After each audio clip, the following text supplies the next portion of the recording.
E aí, pessoal, tudo certo? Sejam muito bem-vindos a essa análise estratégica de um tema que, olha, é decisivo para o concurso da Alerro, o processo legislativo. É fundamental dominar como uma lei é criada, as regras do jogo e, claro, as armadilhas que a banca FGV adora colocar no caminho. Então, bora mergulhar fundo nisso.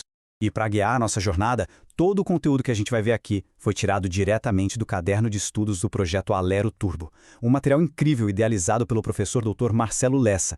A gente vai destrinchar esse material, que é super estratégico e focado na preparação para o concurso.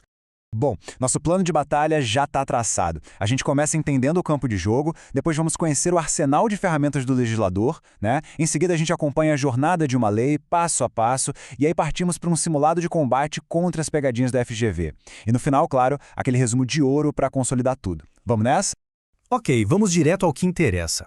Por que, afinal, o processo legislativo é tão importante? Simples. Ele é a espinha dorsal do trabalho na Assembleia Legislativa. A FGV sabe disso como ninguém e por isso explora cada detalhe do rito, das competências, dos quórums. Entender essas regras não é só decorar, viu? É compreender a lógica do poder, como as decisões viram norma. É um jogo com regras bem claras e quem domina essas regras sai muito na frente. Agora, vamos falar das ferramentas. Todo o trabalho legislativo se manifesta através do que a gente chama de espécies normativas, que nada mais são do que os diferentes tipos de leis que podem ser criadas. E nosso ponto de partida aqui é o artigo 59 da Constituição Federal. Pensa nele como um catálogo que define todo o arsenal que está disponível. Conhecer cada uma dessas ferramentas é o primeiro passo. E aqui estão elas, as 7 ferramentas essenciais.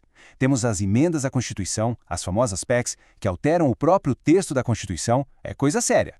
Depois, as leis complementares e ordinárias, que são assim o pão de cada dia do parlamento. Aí vem as leis delegadas e as medidas provisórias que têm uma participação bem forte do executivo.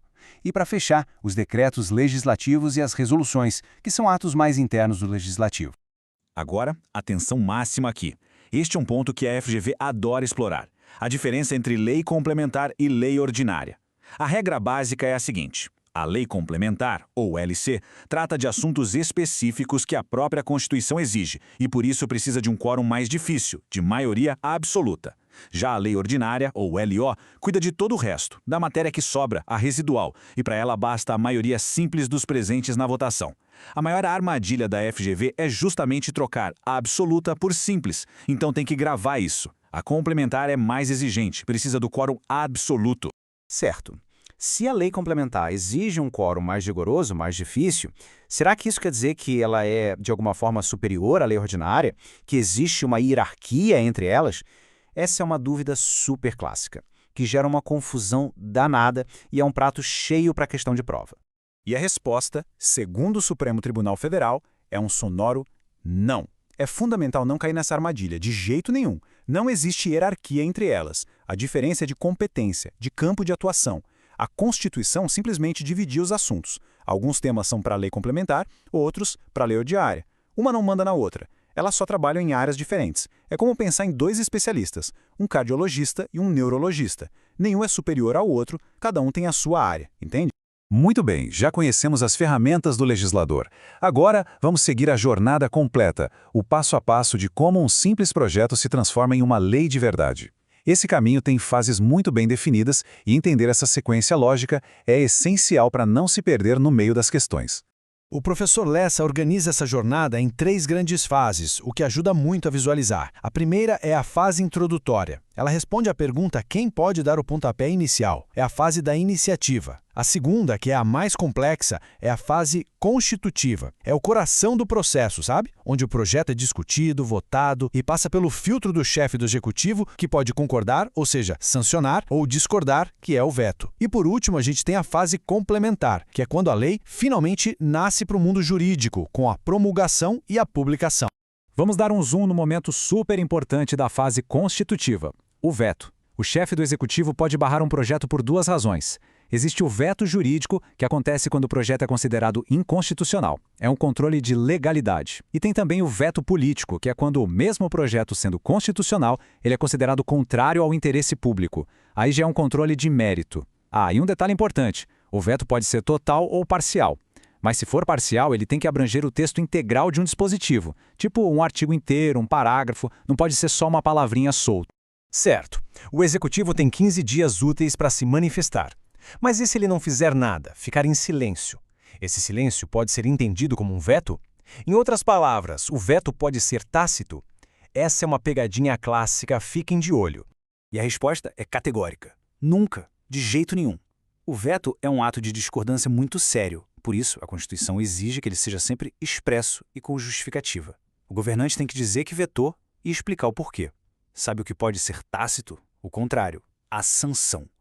O silêncio do chefe do executivo dentro daqueles 15 dias úteis significa que ele concordou. A FGV ama de paixão inverter esses dois conceitos. Então gravem. Veto é expresso, sanção é que pode ser tácita. Bom, agora que a gente já viu a teoria e as regras do jogo, chegou a hora de colocar o conhecimento em prática. Vamos entrar agora no modo simulado de combate, analisando questões bem no estilo da FGV, exatamente como o professor Lessa faz no caderno dele, para a gente ver como esses conceitos aparecem na hora da prova. Vamos para a primeira missão. A situação é a seguinte: um deputado estadual cria um projeto para aumentar o salário dos servidores da Secretaria de Educação. O projeto é aprovado na Assembleia. A grande pergunta é: o que o governador deve fazer? A chave aqui é identificar quem propôs e qual o assunto da proposta. Uma análise cirúrgica da questão mostra que a resposta certa é a letra B. O projeto tem que ser vetado. E por quê? Porque ele tem o que a gente chama de vício de iniciativa.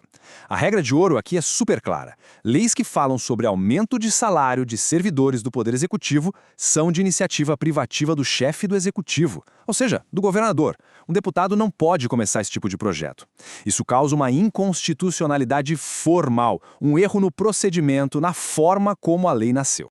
Próximo cenário de combate. Imagina que uma proposta de emenda à Constituição, uma PEC, foi rejeitada. A questão quer saber o que acontece agora com essa matéria. Ela pode ser apresentada de novo? Se sim, quando? A palavra-chave para resolver isso é regra da irrepetibilidade.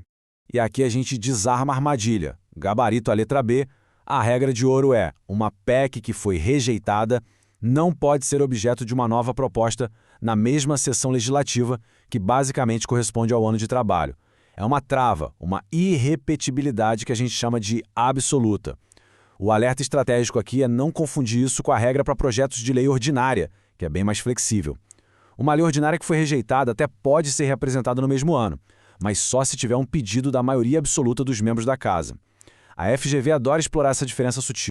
Missão cumprida, pessoal! Passamos pela teoria, pela jornada da lei e pelo nosso simulado. Para fechar com chave de ouro, vamos ao resumo de ouro, aquela revisão final com os pontos mais quentes que o professor Lessa destaca. São os tópicos que precisam estar na ponta da língua no dia da prova. Bora lá, revisão rápida e direta. Ponto 1. Lei complementar, maioria absoluta. Lei ordinária, maioria simples. Ponto 2. Não existe hierarquia entre elas, a diferença é o assunto. Ponto 3. Errou quem propôs a lei. Isso é vício de iniciativa e gera inconstitucionalidade formal. Ponto 4. Sanção pode ser tácita pelo silêncio, mas o veto jamais, ele é sempre expresso. Ponto 5. Veto parcial não pode cortar só umas palavrinhas, tem que pegar o texto integral de um artigo, parágrafo, inciso. E para fechar, ponto 6. PEC foi rejeitada, só pode ser discutida de novo na próxima sessão legislativa, ou seja, no ano que vem.